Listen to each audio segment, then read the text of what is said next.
This is English shorthand dictation number 99 and the dictation speed is 160 words per minute. Ready? Start. Mr. Chairman, sir, I thank you for giving me this opportunity to speak on this important bill on behalf of YSR Congress Party. The Foreign Contribution Regulation Amendment Bill 2020 amends the Foreign Contribution Regulation Act 2010, which regulates the acceptance and utilization of foreign contribution by individuals, associations, and companies. The bill prohibits acceptance of foreign contribution by public servants as defined under the Indian Penal Code.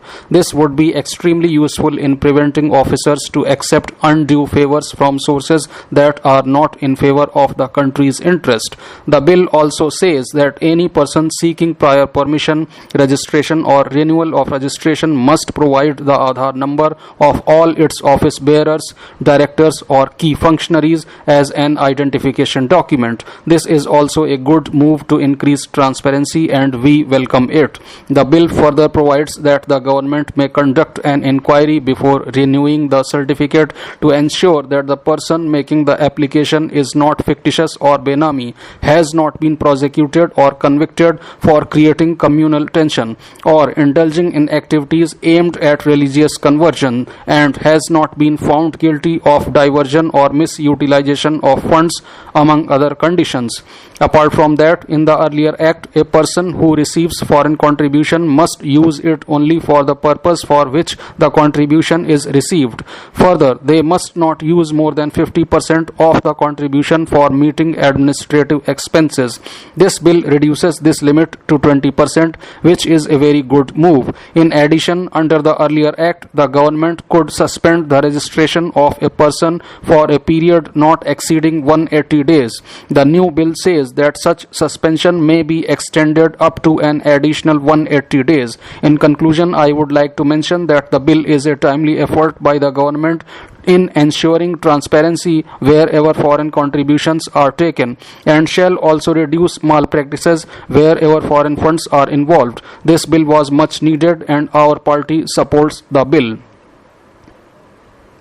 Respected sir, today we are discussing about a law which is undergoing the third amendment. This law was enacted in 2010 and became applicable from 2011. Subsequently, in 2016 and 2018, this law underwent two amendments. Now we are going to amend it for the third time, which will certainly make it worthy of implementation.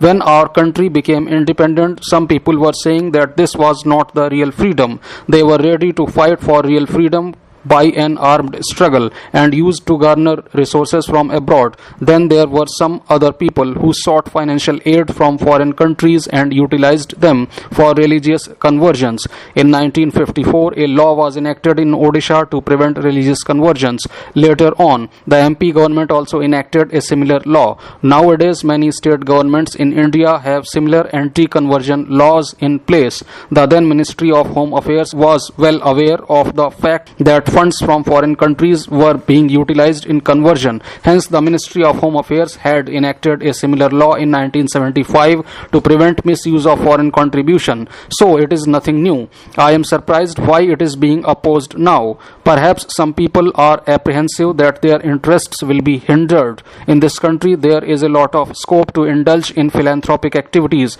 but when the government asks a person or institution about their source of fund, whether they were utilized for personal indulgence or philanthropic activities, one must be ready to submit the detailed report. What is the objection here? As far as I know, all those institutions who accept foreign contribution should submit a report before the Chief Secretary through their district magistrates. I know about some institutions which have not submitted any such reports for years together. I have noticed it myself that in my state as well as in other states, many high-ranking officials have floated some NGOs and are spending the foreign funds as per their own desire. Hence, I believe this is a timely and much needed step in the the right direction. The power that government is acquiring now to scrutinize should be exercised with competence and efficiency. The right to keep a vigil on these institutions must rest with the Chief Secretary and the district administration. They must pay adequate time and attention to these institutions. A question is being raised as to why Aadhaar is essential. I want to state here that Aadhaar, like passport, is one way of identification. One can submit Aadhaar or passport as an identification document. There are several alternatives as well. So why should anyone object? A beneficiary of the foreign contribution sometimes partakes his money and fails to submit correct information. In my own state as well as in the entire country, we have seen such cases where foreign contribution has disrupted our social fabric. Sir, I support this bill wholeheartedly. I would like to raise a few pointed questions, and I would ask the Honorable Minister to reply to all the 4 questions, because I myself come from a background of NGOs, and it is an unfortunate day that the way the Treasury benches defended this bill was unfortunate. But I will ask for 4 clarifications and then make my comments on what the Treasury benches said. My first point is this: you have brought down the administrative cost and salaries from 50% to 20%. How have you reached this magic number of 20%? Is that how you are going to control salaries and jobs and the number of people in NGOs? What is the logic behind this 50%, and how can any government control the donors who give the money? Tomorrow you will say that salaries of CEOs need to be controlled. It is $1 million question. Second, I clearly need a clarification because I think there is some disparity in understanding and we need to clarify this to the nation. You should clarify why you need an Aadhaar compulsorily when the Honorable Supreme Court repeatedly has ordered that it cannot be made compulsory. The FCRA account has to be opened only in Delhi. Why should the account be opened only in Delhi? You have recommended only State Bank of India. What logic does it make in this age of technology where everything can be managed so well? I cannot understand why only State Bank of India has been recommended and other banks have been left out. This is nothing but harassment. Are you trying to say that other banks are not capable of opening of FCRA account or managing them? The other point is that there is arbitrariness of 180 days and then NGO can stop work. We do not think NGOs do a bad work. It is very unfortunate that one of the members from the Treasury benches, who is a former police officer, made such a bad speech. As a retired police officer from Maharashtra, what example did he give by saying that one NGO did not do good work? I am really offended. If he was the police commissioner, what action did he take on them? One NGO may be doing a bad work, but there are thousands of NGOs doing very good work for the education of the sex workers' children. In this pandemic, the government has done excellent work, but please do not undermine the NGOs which have been doing very good work for years.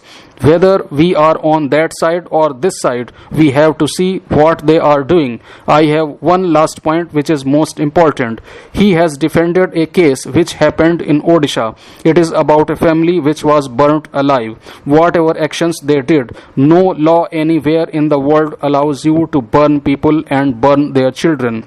What is even more shameful is that a member from the Treasury benches who was in the police today says that the CBI has said so. Does that mean whatever the CBI says is all right? Is it all right to burn somebody's young children because of the actions of the family? I take complete objection to this. Just because there is one bad NGO does not mean all the NGOs are bad. So it is absolutely unfair. You specifically talked about Greenpeace. What is wrong about that? There are NGOs, there are lobbies, there are 100 other ways, but that does not mean you call them corrupt or they work with any agenda. I request the central government to stop bulldozing people who do good work. We come from an Indian culture. Ours is the oldest culture in the universe. It talks about good work and service. This government thinks that everybody is doing something bad. I would like to defend the NGOs. Let me be very candid in admitting that there is one community in this country that is doing yeoman service as far as spreading education in this country is concerned. It is the Christian community of this country. They have so many convent schools across the country. I personally feel that this bill somewhere is trying to create hurdles in the smooth running of those schools. You talked about emergency. This is an undeclared emergency. This bill is a multi-pronged attack on the civil societies and minorities. It is an effort to silence the voice of the voiceless and suppress the power of the powerless.